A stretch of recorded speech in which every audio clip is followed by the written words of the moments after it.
Yun mga soy, kakarating lang natin. Ito yung mga nahuli natin, no? All goods. Nakachamba na naman tayo mga soy.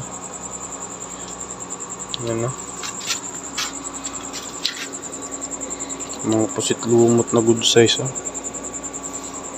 Tapos ito undersize ng mga kulambutan, kaya lang nakakapanghinayang din pakawalan dahil pang ulam na, kaya binalatan na namin.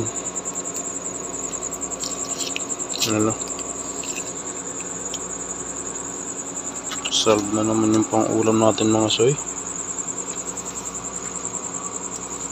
Timbangin kaya natin para malaman natin kung ilang kilo lahat.